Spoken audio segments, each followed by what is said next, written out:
Ooh, come on. Hello everyone, Michael Mechanical here. Today, I'm actually gonna unbox the brakes for this vehicle, which were a bit of a pain in the sauce, but the good news is, these are meant to be in the box. I looked at this box and was like, hang on, isn't there meant to be pads? They said they put, on the box it says they put these in with the rotors. So, when they just dropped them off not even 5 minutes ago, I told him there's meant to be like 4 boxes, and he said, I don't know, this is all I've got to do. Okay, so I'm gonna have to accept that. There's not really much room here because Pajero's in the way. So good news is we got some brakes, all the parts are coming, and we're almost ready to assemble the motor because I've done some measuring. The only bad news I can give you is I don't think I'm going to be the one driving this vehicle after I've spent all this money to get it going, because let's just face the music. My dad has a V6 Pajero. It uses a lot of fuel, and now it just doesn't want to hold coolant. And it's all because of one part on the car, which is the worst design part possible.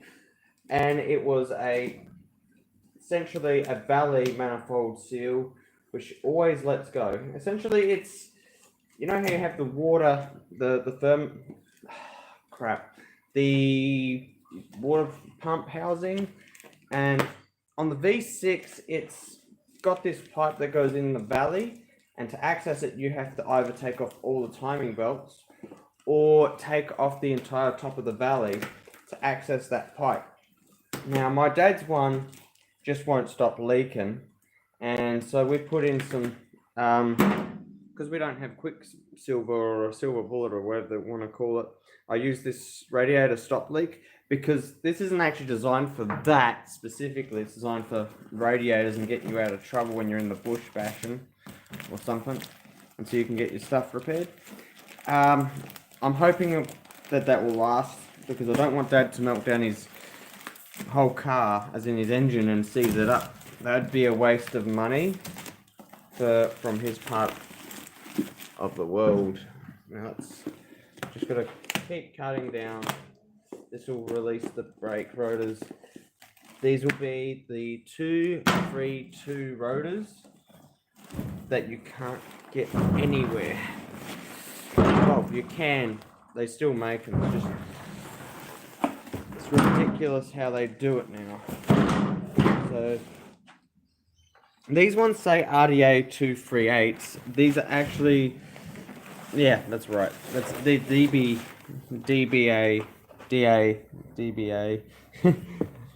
238. This is what we needed for this rear end of the vehicle. So now, looks like it's an open one, slightly. Gotta figure out how to open this, and it seems like there's no inside that opens here. And what we'll do is we'll open this box. Come on. So this came from the city.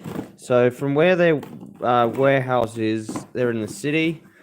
And these, oh my god, they're the humongous rotors. 6 stud, the 2 holes in the middle. And they actually look pretty nice. I have never seen that nice of a rotor. And they're 10 mil. And they got a number on the side. What does that number say? So normally that number is on the face. Oh, look at that step. Man, that's got a good step in it. So 8.4 millimeters. I'm not sure what that represents. Min thickness is 8.4 millimeters. Whoa, guess what that means? These are out of spec. They're 8.3 and 8.2 millimeters. Man. But these are also got a neat edge. The ones on the car currently are cast, but they're not machined. These ones are actually machined. So, I'm sorry guys, this is how I'm going to have to do it. I'm going to have to put it down like this, up against the wall or something, because that's the only way I'm going to do this. I'm going to unpack it. My hands are a little dirty, greasy. I want to actually see what these look like. And because of what these, the quality looks like on these, I would expect these things to last a while. I don't expect to have problems with them. Man! That's some rotor. I have never seen a rotor this nice and neat before. This is like black steel or something. Maybe it's machined and painted. BAA. You're kidding me, there's no numbers on it though. Well, that's kind of misfortunate for us. It doesn't tell us anything. Ah, but there's paperwork. So, oh no. Come on. Brake rotor and replacement instructions. Clean new disc rotor with suitable solvent. Remove anti-corrosion protection oil. Make sure that the surfaces of the coupling, either wheel hub or axle shaft, are clean without burrs and bruises. Check the runout of the mounted disc rotor, which should not exceed 0.1 millimeter. The runout is when the bearings are wearing out, then there's a bit of runout at the bottom. And when it's actually running, that 0.1 is when the brakes, when you go slow, fast when you're braking. So, not going to be easy. Ensure a matched. Always replace disc rotors in pairs to ensure a matched performance. Replacing only one brake disc rotor can be dangerous, causing out of balance when the brakes are applied. Recommended distance of 200 and 300 kilometers is recommended for running in processes. Normal street use only. Yeah, these are only for normal street use. We're not going to be. Wow, quality. They have good quality standard apparently. That's what they want to say on the inside of the box. So I guess even though we're saying they got good quality, we don't actually know that. Now, actually, I haven't. There's all your looks. So there's a number on the side here that says that size thickness. That 8.4 millimeter is the maximum thinness of the material. So yeah, and I can do backwards cutting with this blade because it's already in motion. And it's already got a clean cut. Oh, that's the old Triton's grill. So the reason I actually want to drive this thing personally is just because it's cheaper to register. It'll be cheaper to drive because it's got an open wheel diff. And if you need four-wheel drive, you can just automatically put it into gear for that and do that task. RDA brakes. Oh my god. And guess what we get to do, guys? Ooh, there's the stickers. You get to grab the brake pads and check them. Oh, snap! We got the right brakes. How thin are they? Ooh, it's really thin. And that, oh my god, these didn't even last that long. I bet you they got 50,000 kilometers on the brake pads, and that's all they got out of them. So these here should last. Ooh, that's a little bit open. They should last a while. And there's your last rotor. That's actually quite interesting that they'd open the box like that and just, puncture a hole in the plastic. Man, I'm actually proud to say that we're making progress, guys. The only problem is I've got to wait until I can get these new shockers so that I can put the front back together again.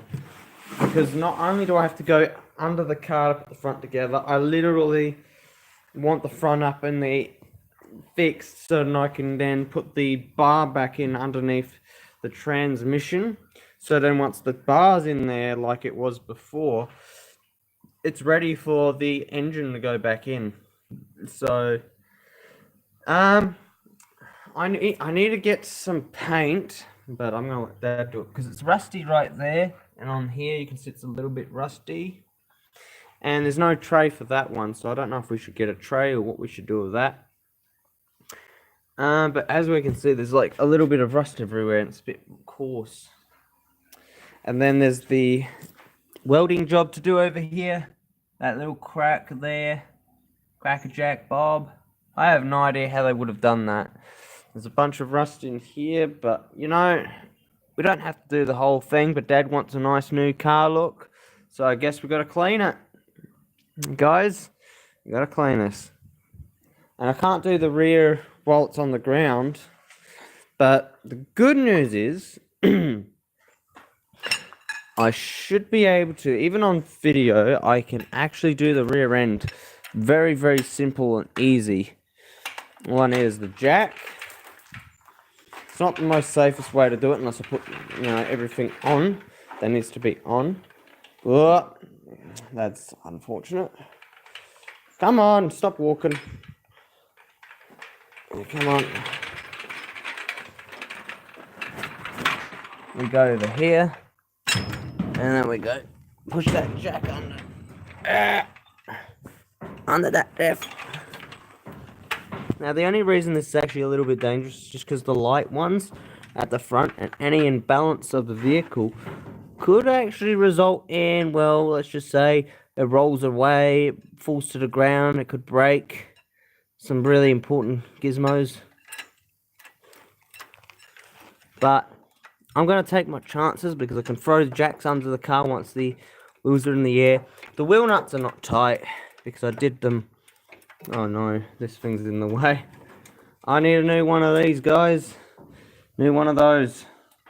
Maybe a stainless steel one or something special for this. It doesn't, we don't actually need it. It's just it'd be nice to put it back on.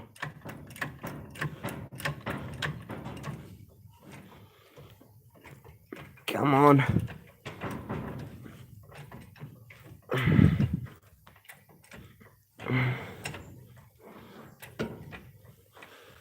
Ow.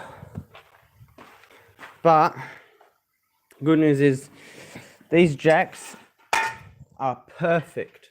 Now I preferably like to put the small ones at the rear over the big ones because there's not much weight at the rear and that's not where all the work's getting done. All the work gets done here. But if we look at the front and you literally look at how this one is there, that one's alright. If we look at this one's kind of not straight. It's sort of not, it's meant to be up straighter than that. You can sort of see it's on an angle like this. Put my hand here like this. You can sort of tell now that's not straight up and down. It's just to the inside a bit. So it's a bit concerning, the positioning of that stand. You should be safe as possible, guys. Never ever work on a car without something under it. And if these rims get busted, it doesn't really matter, but it does matter. Oh, because the major problem is we don't have the bolts for those rims, not the proper ones. And I'm pretty sure I threw a bar around here somewhere.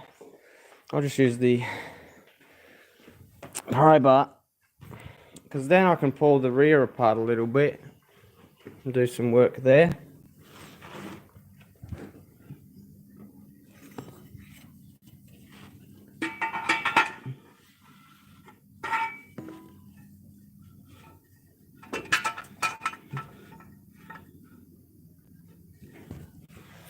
That's position for one. If I want to put it there, should be actually further out, but I'll move it out more. Should be up one pin higher, but that will be okay. Just I gotta get the wheel off first before I drop the jack. This is actually how I do it. As long as my body isn't actually, I'm trying to grab it.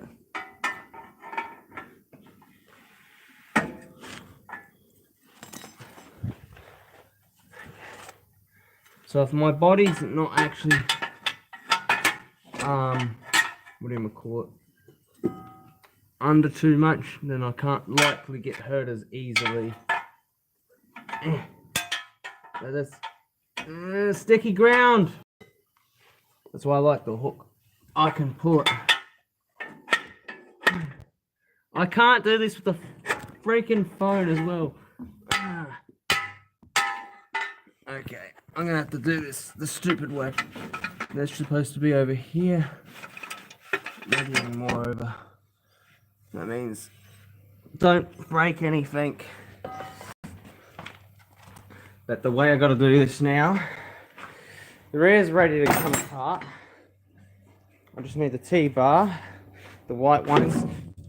That's what you call a slippery foot. Get the white T-bar, and the white section of the T-bar. As you can see, wheels are loose. That's because I had to move the car. Come on. Maybe I should do this. I mean, it works. Yeah, kind of. Not very well. You can see it's working though, and then that looks kind of interesting. If I could, I would put this camera somewhere else, but it's literally my day-to-day phone, so I don't really need it getting broken. I could always use the other one, but then the quality will suffer as a result of using the other one.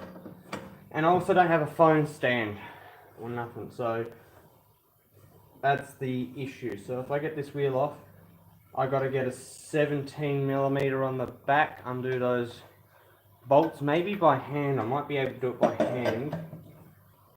Well, leave that one in because I need to get all the junk ones off. I need to get a couple more nuts. Okay, so that's the nut that's meant to be on the car. This is the nuts that are on the car, and literally these are not healthy for your mags, so some of the mags are already damaged. This is to hold them and centralize it and not damage them. This one here just, you know, sort of centralizes but doesn't actually do what it's meant to do. So it's literally doing damage to 3 of the wheel studs, well not studs, but the 3 of the holes for the rim are getting damaged because bad choice of wheel studs, wheel nuts.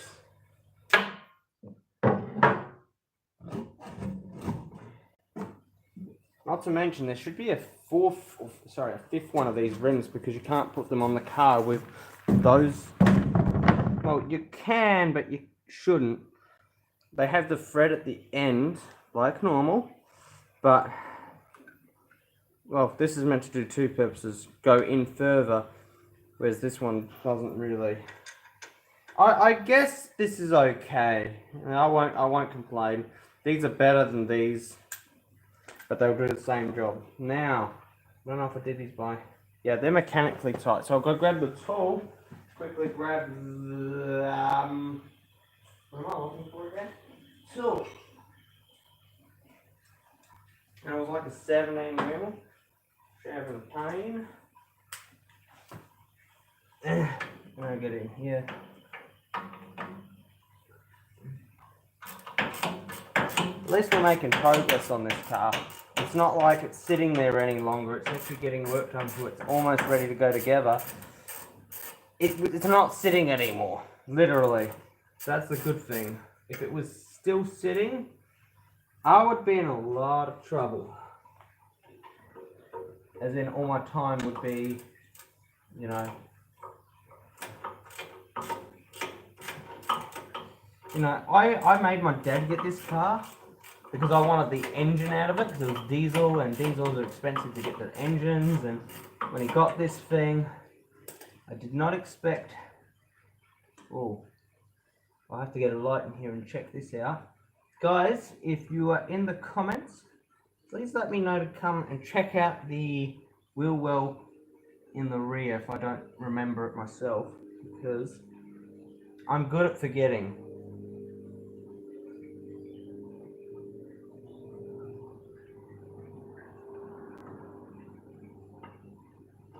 We're almost there. Here comes off one. And that's it.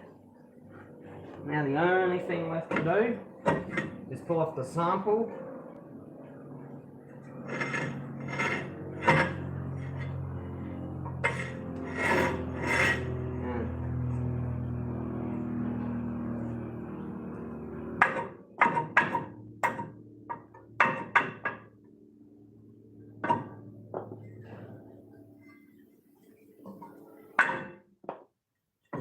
there's the sample.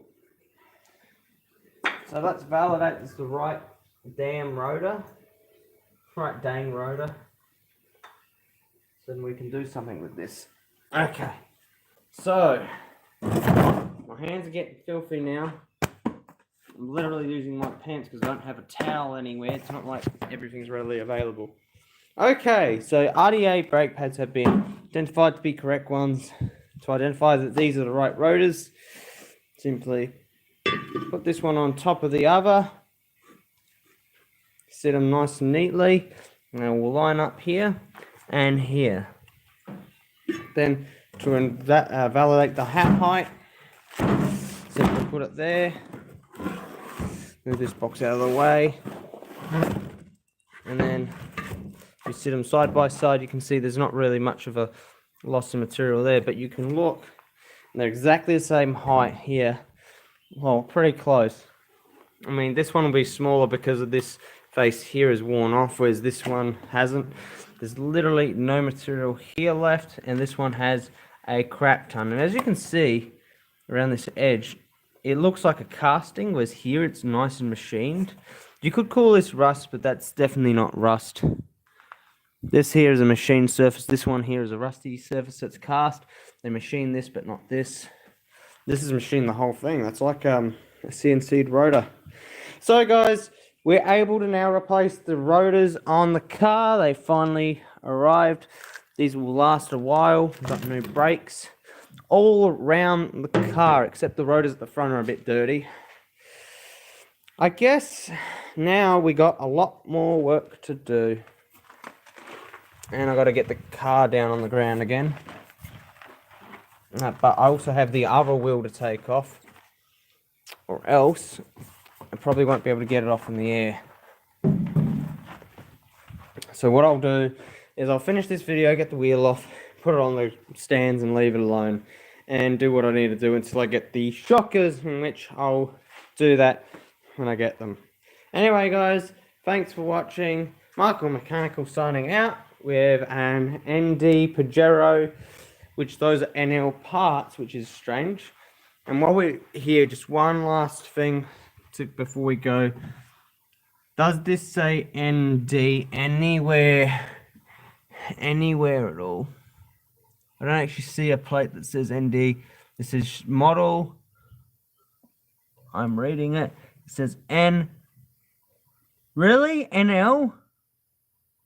It says N/L 0496 something MRTX. Oh my god. It does not say actually. Straight up NL. And now I'm drooling up my mouth trying to lean over this. No, I don't actually see an official NL/ND anywhere. They say this is an NL on that plate. It literally says N-L. They said NL parts. It's an NL Pajero, I guess.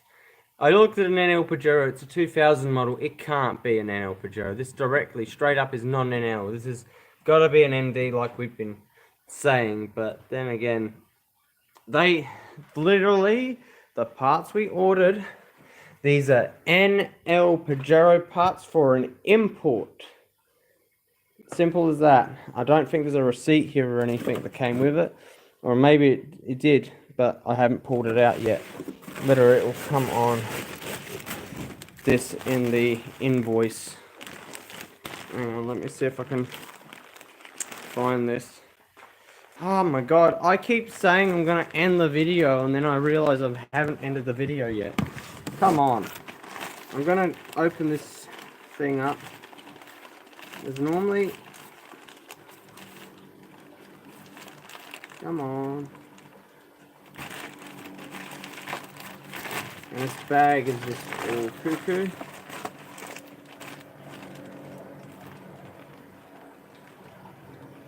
The knife.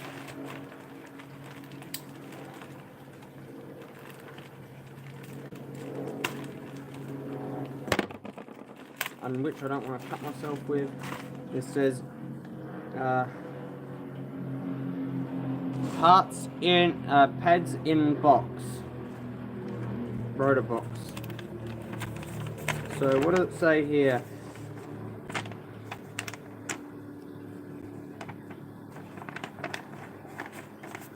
Oh my god, so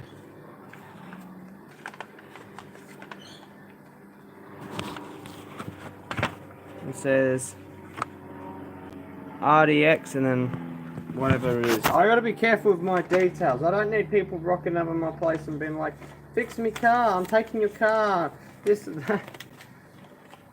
So, yeah. This isn't actually my place. I just live here until I move out. I get my own place, own shop, own stuff. Okay guys, well I guess that's it for the video, live stream. I'm gonna end this here officially. Thank you for watching. See you.